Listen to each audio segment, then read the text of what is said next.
Hello and welcome to another episode of the Bearded Mystic podcast, and I'm your host Rahul N. Singh. Thank you for taking out the time today to either watch or listen to this podcast episode. Today we will be continuing on with my thoughts on the Bhagavad Gita, but before we do begin, there's a few things I would like to announce. Please do give your support to the Bearded Mystic podcast by signing up to the podcast Patreon page for ad-free and bonus episodes and other benefits depending on the tier that you select.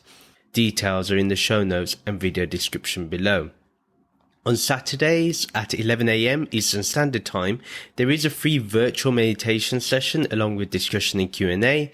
You can find the details in the show notes and video description below if you're interested in meditating with us as a community. Please like, comment and subscribe if you're watching this on YouTube. If you're listening to this on your favorite podcast streaming app, please give this podcast a 5-star rating and do review the podcast and follow or subscribe to get future episodes. So today we will be beginning with chapter 9 and we'll be looking at verses 1 to verse 5. Let's start with verse 1. Sri Bhagavan spoke to Arjuna. Because you are never jealous of my opulence and you are sincere, I will share these supreme secrets with you. By realizing this divine knowledge, you will become immune to anything that could otherwise cause you harm. Let's break this verse up. Sri Bhagavan spoke to Arjuna, because you are never jealous of my opulence and you are sincere, I will share these supreme secrets with you. First of all, we can understand here that Sri Krishna wants to make it clear that Arjuna has some great qualities. One, he is never jealous. Arjuna doesn't seem to have any sort of jealousy about the greatness of others, and especially Sri Krishna. And this is one thing that we need to note within ourselves. Do we have jealousy for anyone that is higher than us in terms of spiritual progress or further ahead in the spiritual progress? This can creep in without us even knowing. Whenever we find there is an aversion of some kind in terms of learning from someone, we can find that happening. So it's great psychological insight from Sri Krishna that can show you what happens to a disciple when they are in the company of a true teacher, in the company of a true spiritual friend, and what that can entail, and how the seeker or the devotee can get feelings of, like I said, aversion, of disillusionment, of jealousy, and that can hinder our progress. We also know Arjuna adores Sri Krishna. This is obviously highlighted in one of the most famous stories that are told in the Mahabharata. Duryodhana and Arjuna come to see Sri Krishna and he's having an afternoon nap, and basically Duryodhana sits near the head of Sri Krishna and Arjuna sits near the feet of Sri Krishna. And when Sri Krishna wakes up, he asks them, what are they here for? And they're both looking for help in the war from Sri Krishna. And Sri Krishna gives the choice of either his really strong army from his own land or himself. And he asks Arjuna to pick because Arjuna was the first person he saw when he woke up, because Arjuna was at his feet. But that also shows Arjuna's humility, that he didn't feel that he was at the same level, and he also respected Sri Krishna. And in India, in Indian culture, it is very important that whenever we are in the company of not elders, but people who are wiser, it doesn't matter how old you are, it's about wisdom. Whoever you feel you can learn from, which can be literally everybody, you sit at their feet. Even the Upanishads is sitting at the master's feet, is what it really can mean.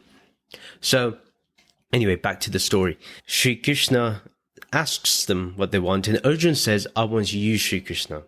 And Duryodhana laughs, and he's like, you choose one person, I wanted to pick the army anyway. And, this is an army of thousands. And this goes to show that Arjuna really does adore Sri Krishna. And it's not something that's just happened now. It's from a long time. And that shows his level of respect. Even though he may not have intuited what his decision would have brought, but it certainly shows that he was a lot wiser than people make him out to be. Anyway, back to the verse, that Arjun absolutely adores him. And it's really obvious. Most of all, Arjun has been a sincere seeker with his questions and has not pretended to be anything else. He's not pretended to be enlightened. He's not pretended to be something else really strong. He's never disregarded anybody. He's held everyone, even those against him, in high regard. And this is something to note, because not everyone can deal with their enemies in the same way. With Arjun, you can see, even with his questions to Sri Krishna, they've been very valid, even though they may seem critical of Sri Krishna. Like, for example, when he tells Sri Krishna, you've only killed demons, you never killed your gurus or your family members like you're asking me to do. Even with that, there's a sincerity to it. There's an honesty to it. Also, his ability to be open with his mental state. How many of us are willing to admit that things are not okay in our lives? But Arjun does this in the midst of a war where he is meant to fight now. That's his whole job, is to fight as a warrior. And in this battle, he's talking about feeling low and talking about giving up. Who does that? Then, when he accepts Sri Krishna as a guru, then he asks these questions so he can understand deeply. How many of us, if we did ask a spiritual question, don't even do any follow-up? And we then don't even care about how much we've achieved or how much we've learned. And actually, normally our follow-up questions tend to determine how much we've actually learned. It's only in enlightenment, at the end of our journey of awakenings, that we end up going towards silence. But before that, most of us, not all, but most of us will ask follow-up questions. So I want us to appreciate Arjun here. And just like Sri Krishna is doing. Like I said, sometimes we may voice our grievances and hold back, but Arjun doesn't do that. That's why I think Arjun is a lot wiser. He is smarter. He's intelligent. And his sincerity speaks volumes. And due to this, the secrets are going to be shared with Arjun because he has earned it. This is the one thing that people don't understand, especially in the bhakti circles. People think, oh, if I have devotion, if I just surrender, I'll get everything. No, you have to earn that. And it's determined by how much you use your intellect in the beginning. Surrender happens afterwards. Before that, there's a whole work of the mind to address, to deal with. And this is why Arjun has earned it, while a lot of us, I don't think we deserve this type of knowledge. Because we're not willing to do the work beforehand. We just expect that, oh yeah, we just say to a master, to a spiritual teacher, yeah, we offer our life to you, we will do whatever you say. But really, we want to do our own thing, like deal with life in the way we want, but then expect to attain every fruit or reward possible in the spiritual journey. It doesn't work that way. In the second part of the verse, he says, by realizing this divine knowledge, you will become immune to anything that could otherwise cause you harm. First of all, once he has this divine knowledge, which he's already been given, but there's going to be more emphasis on this knowledge of Brahman, then whatever comes his way will never harm him. Ultimately, when he has this knowledge of Brahman, when he understands it, when he abides in it, nothing will harm him because he's not the body and mind, because that's a changing reality. He is that witness consciousness which is changeless. Now, the harshest reactions could occur to him, but they will not touch him. They will not modify his behavior, modify the way he feels. They will not harm him in any way. They will not touch him in any way. They will not blemish his character in any way. These are the guarantees that Arjun is getting, and so are we if we pay heed to the knowledge, if we pay attention to the knowledge, if we understand the knowledge.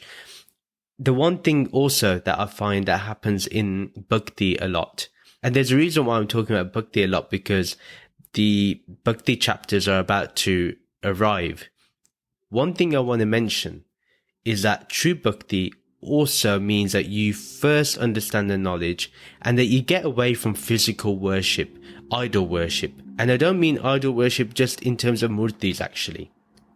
I'm on about worship in terms of the physical form alone. Like sometimes we think the physical form of the Guru should be worshipped. No. This is, again, spiritual immaturity. I'm not saying don't appreciate the Guru's form, because without the Guru you wouldn't be where you are. But what I'm saying is the knowledge should be supreme. The knowledge is what you follow. The Gyan is what you follow.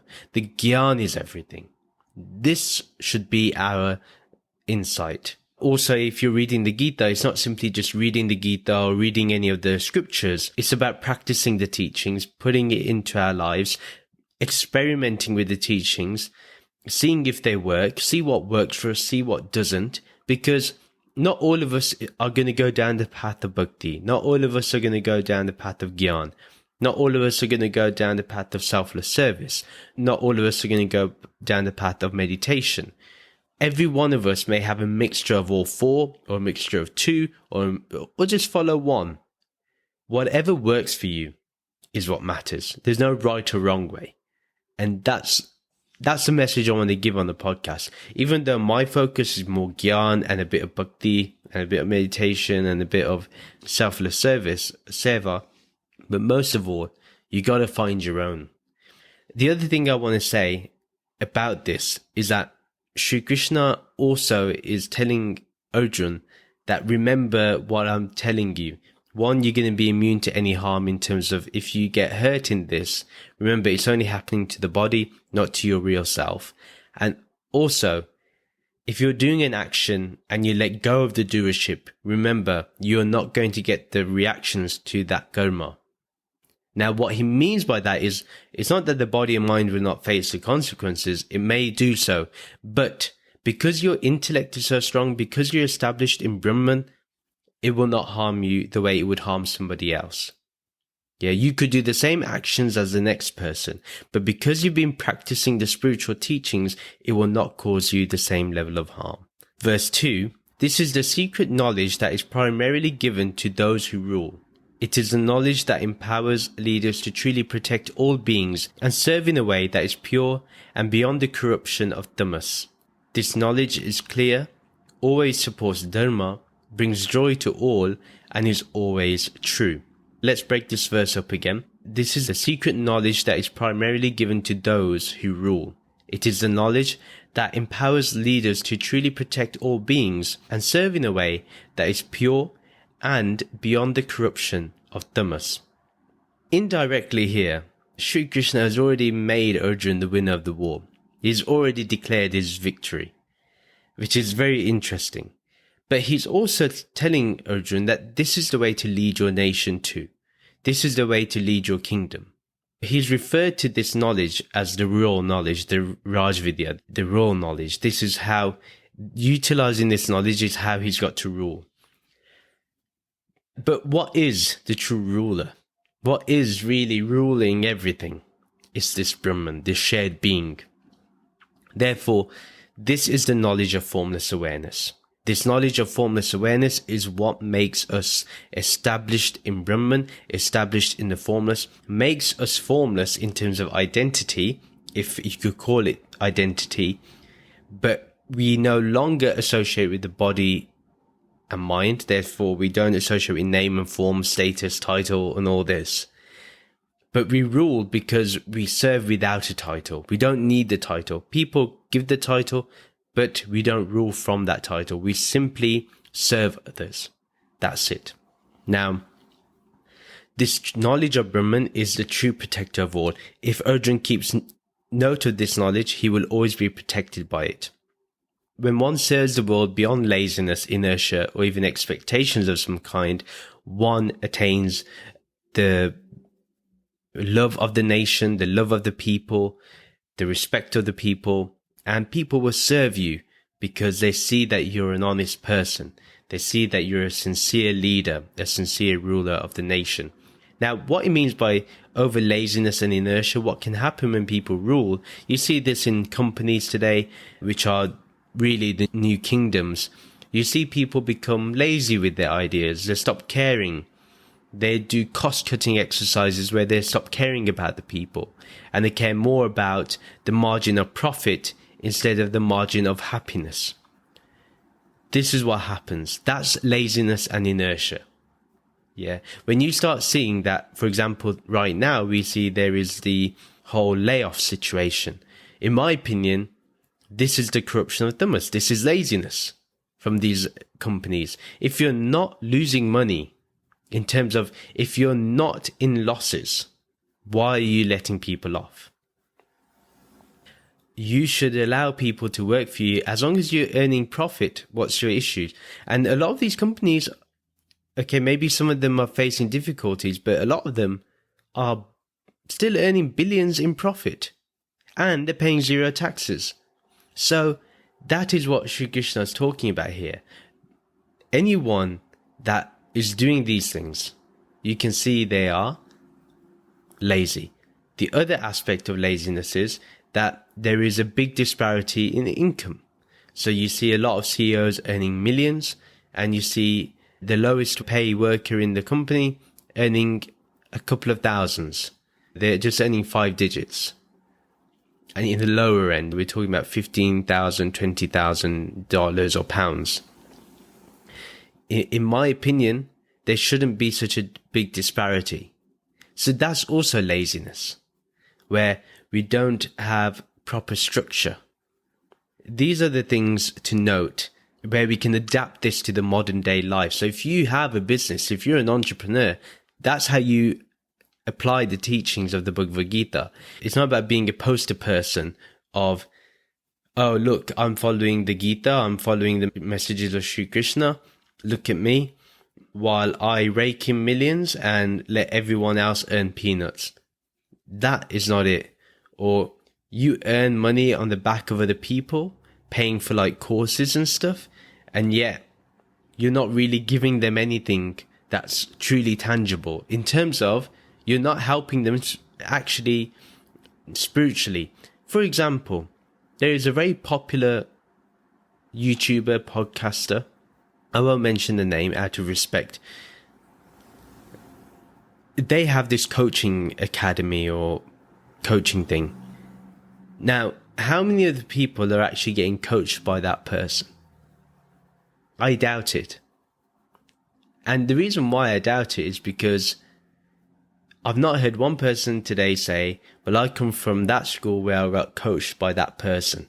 The one thing that I wanted to do with this podcast, with my podcast, or with the YouTube community, is that if anybody comes to me for help and they want to be coached, one, I should always be available for that.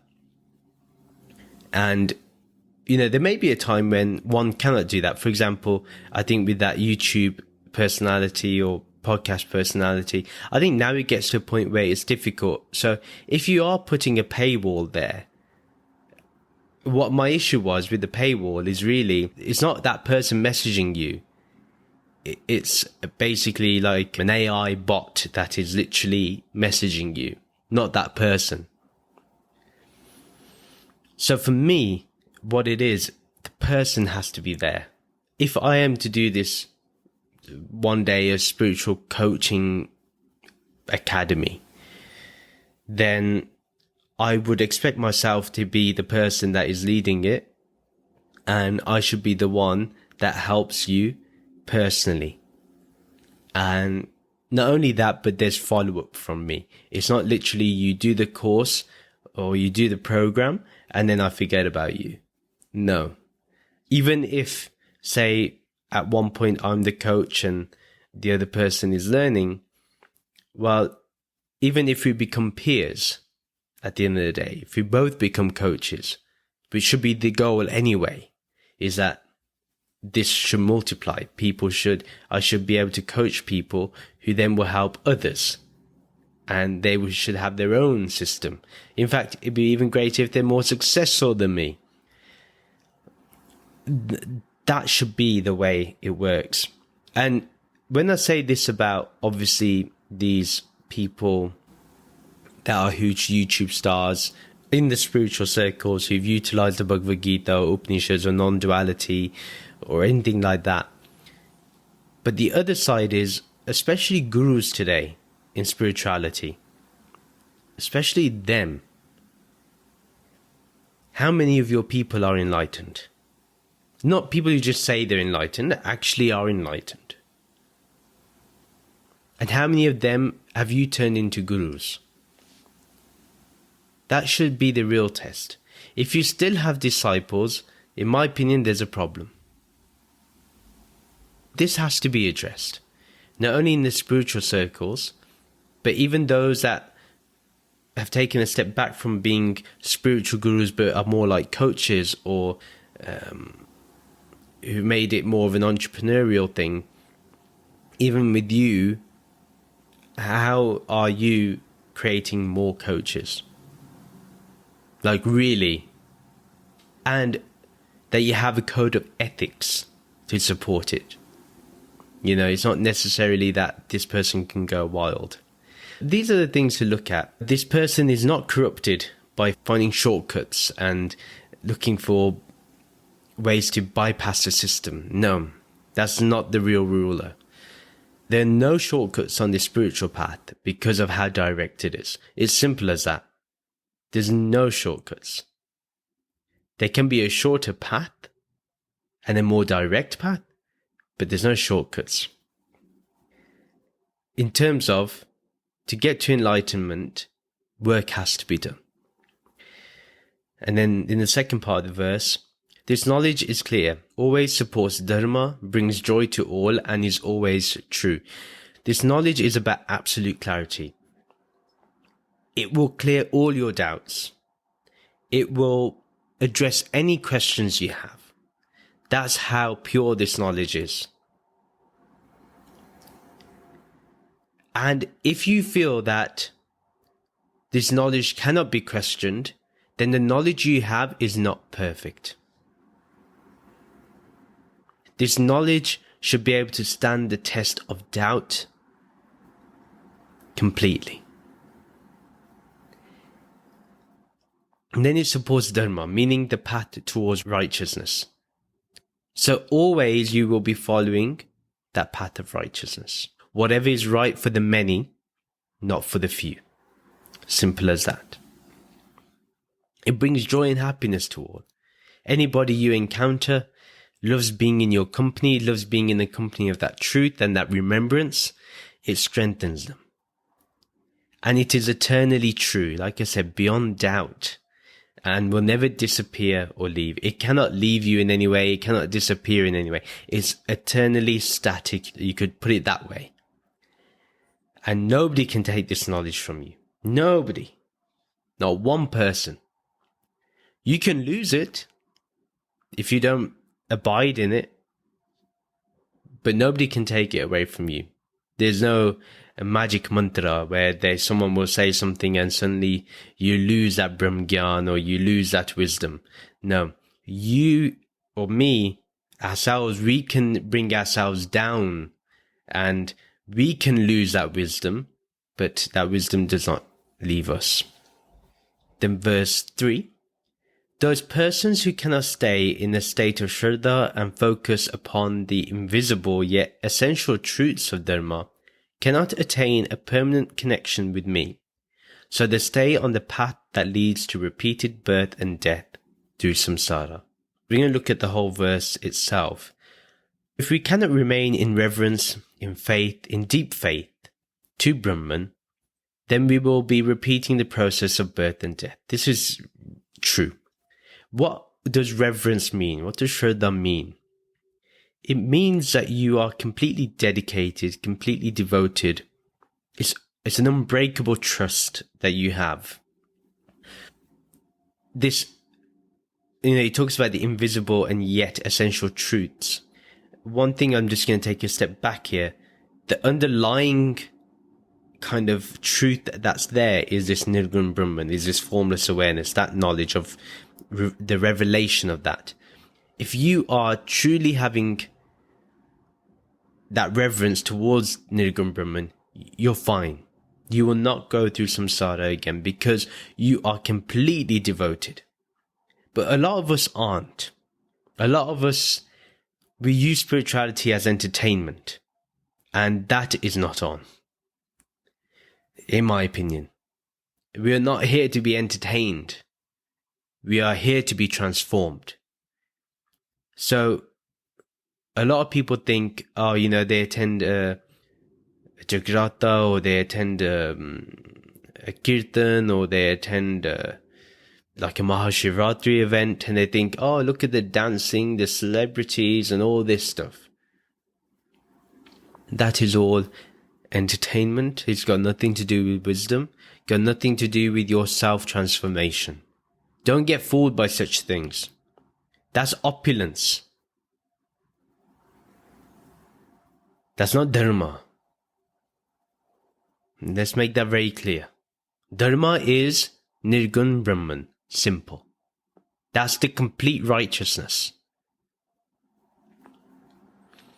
So, the invisible yet essential truths of Dharma is everything related to Brahmgyan, or the insights into formless awareness, as I refer it to. Those things can be leading an honest life, being sincere in your dealings, not being corrupted in any way, not harming others. When you're doing your actions, you devote it all to this Brahman and you don't see it as the body and mind doing it. Those are some of the invisible yet essential truths that are there. But also that you're not an individual soul, you're Brahman itself. So little things like that are the invisible truths and essential truths, or even one can say the Mahavakyas of the Upanishads can be considered to be the essential truths of Dharma. If we do not focus on this, then we will not have a permanent connection with formless awareness. Either it will be very transient, or we will not appreciate it at all. That's simply what can happen. And if you fail to have this complete reverence and faith towards the truth, we will keep re-entering samsara, this world, and this universe. And if that's what we want, that's fine. But if, like me, you want this journey to come to a conclusion, and a great conclusion, then we want to end this repetition of birth and death. And we want to be free from this cycle of transmigration. And we want to enter into complete liberation whilst we're alive. Then the fourth verse. This entire Jagat is pervaded by my invisible murti, non-material transcendental form. All beings are standing within me, but I am not contained by or encompassed within them. This is very powerful. One verse which I think if a lot of the so-called bhakti traditions that follow Sri Krishna as the ultimate, if they understood this verse, their philosophy doesn't stand, in fact, because of this one verse. So let's understand what this means. Let's break this verse up. This entire Jagat is pervaded by my invisible murti, non-material transcendental form. So this entire world, this entire universe is pervaded by formless awareness. This is what it means. So formless awareness is basically what you could say the ultimate being. And that is what we worship.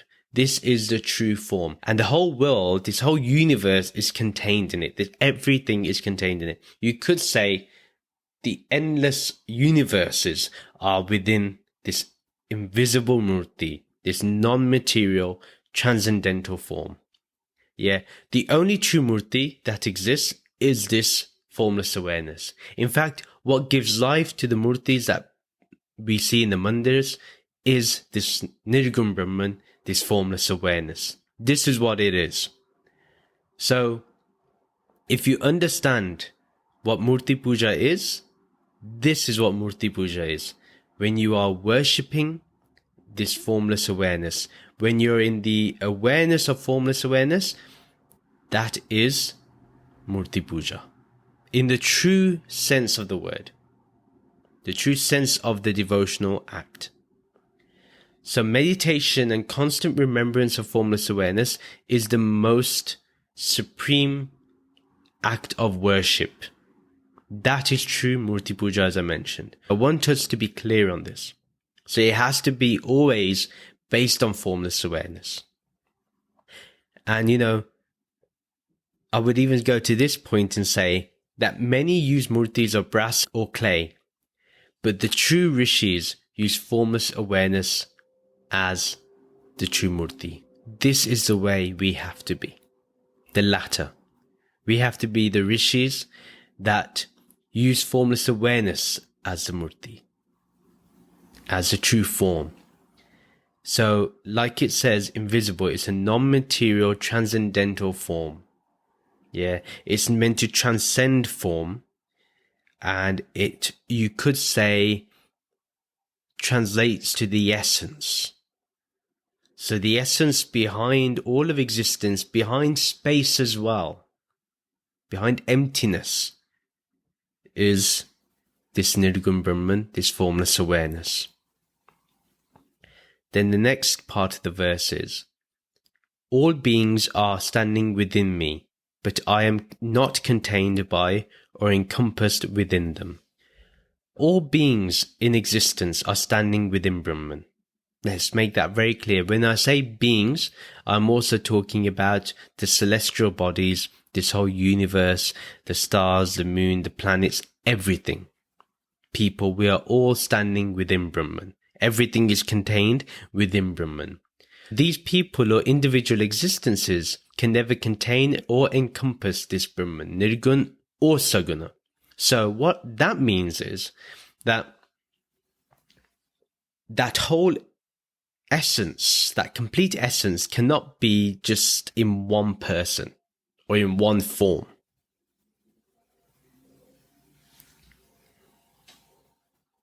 It can be, we can be within this. Because remember, this is essentially unreal. This name and form, this changing body and mind, this can never, this is all within Brahman, all within the witness consciousness. We have to understand this. Even Saguna, with attributes, even then, because essentially Saguna is Nirguna. The attributes are attributeless eventually.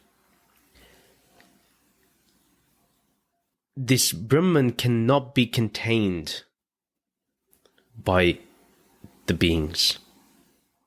A being cannot say, someone cannot say, well, I have the whole of formless awareness. When there is only formless awareness, how can there be two? How can there be a being and formless awareness? Or how can someone say, formless awareness is only within me, not within others? Not possible. Therefore, do not think that this existence contains Brahman. It is Brahman that allows all existence to be contained within itself. So don't think that, this universe contains Brahman. No. There's this Brahman and this universe is contained within it. It exists within it. Without Brahman, there is no world, there is no universe. Therefore, the true rishis, they see everything as Brahman because of that. Because there is no real cause to the universe. There is only Brahman. And everything else is a projection within that one. Simply. Then verse 5. This is the immense power of my yoga created by my Atma. Behold, even though all beings reside within me and are mine, I am also a separate individual being entirely apart from them. So this is very important to understand, because we have to go back to what he said in the verse about being the invisible murti, yeah? So we have to go back to that to understand. Let's break this verse up. He says, this is the immense power of my yoga created by my Atma. The union with Brahman means we see that this is the power of oneness. Yeah, this is the power of the yoga. This is the power of that union. And it's created by this Purusha, this ultimate reality, by this Nirgun Brahman. And this is the immense power. When you are one with all, then all is contained within you. This is what you can understand. And as Sri Krishna says rightfully so, that all is created by my Atma, meaning it is consciousness that has manifested all of this. Without consciousness, this cannot be. Think about it. Before any object of awareness, awareness is prior. Therefore, awareness is supreme. And that is what Sri Krishna means by my Atma, formless awareness, not himself. His form died physically. I've mentioned this many times on the podcast. His Atma did not remain on earth, and he never was on earth. It was everywhere. It is everywhere. That is what we are. So, what we can say is that the mind creates the world through the five senses. Either way is right. Either we say this mind has created everything, and through the five senses it projects its power, but essentially it's all unreal, because when the mind diminishes, or the five senses lose its power, there's only witness consciousness, there's only awareness. It's through that power of awareness that all this is created. That's what we need to understand, that the screen of awareness is what allows the movie of the world of our existence to play. Okay, that's the way to see it. Another way is to see that the base of everything is Nirgun Brahman, and everything has arisen from the imagination of Nirgun Brahman. That's another way to see it. What I've just said here is based on what I've learned in Yog Vashisht, which I recommend that we should all learn. Maybe in the future I will look into Yog Vashisht on the podcast and do a series on it. And then the next part of the verse is, behold, even though all beings reside within me and are mine, I am also a separate individual being entirely apart from them. All beings reside within Brahman and are Brahmans always. There is nothing separate to Brahman. It is all Brahman, right? But Brahman is also distinct from them all, and as awareness completely separate. Remember, this is based on Sankhya Yoga. You have the Purusha and you have Prakriti. Prakriti is nature, and Purusha is that changeless witness consciousness. So what Shri Krishna is basically showing Arjuna and us how to make it your own. Don't see it as a knowledge out there, but bring it in here. That's what he's trying to show us. If we understand this hint, we will go much further on the journey. But if we think Shri Krishna is highlighting how powerful he is, then we've lost the plot. Literally have lost the plot. The whole plot is to say, you are this reality, bring it inside of you now, and understand that is the only reality. That's what Shri Krishna is trying to do to Arjuna, and for us. It is apart from everything despite this oneness, so that everything is interconnected, but also awareness is always separate to it, because it's the only thing that really is. Everything else is just like the images on the screen. When the projector turns off, the screen remains. Yeah, so the projector can be your body, your five senses. The mind processes everything. That's the images on the screen. Then once the projector stops, the senses stop projecting, the senses stop giving information, the mind stops functioning, then all you have is awareness, the screen. There'll be no more projection, just a screen of awareness. That is essentially what Brahm Gyan, the insights into Nirgun Brahman, into formless awareness, tells us. When Shri Krishna says, behold, meaning, take in all of this, understand all this, bring this knowledge to your attention, even though all beings reside within me and are mine. So even though all these beings reside within you as formless awareness, they are mine as formless awareness, not mine as Rahul, but mine as formless awareness. I am also a separate individual being entirely apart from them. And it's true on my level too, even on the body level. I cannot be you. I do not have the same experience as you. I don't have the same experience as this microphone, as this laptop. It's all separate to me. But is my awareness separate to you? No. These individual objects are separate, but not awareness.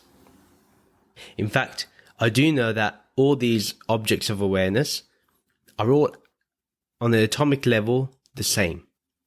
So there's a oneness that interconnects us. Let's understand also that even though all of this exists, it is only one thing, which is awareness or consciousness. And it only appears to be separate when it is not. When Sri Krishna says, I'm also a separate individual being entirely apart from them, he's trying to say that is Prakriti, that's a changing reality. I am that changeless reality. That does not modify in any way. This is the supreme understanding. So let me conclude that the ultimate Murti is formless awareness, which you are. This whole existence is contained within that invisible Murti, that formless awareness. And that's what we worship. That's what our bhakti is towards. What's our devotion towards. That's what we serve in not only ourselves but in others. And also, we keep this in mind whenever we are performing actions in the world, and we remain in the awareness of formless awareness as much as possible. That is the end of the episode. Please do share this podcast with your friends and family who may enjoy this content. Do follow me on social media to keep getting updates.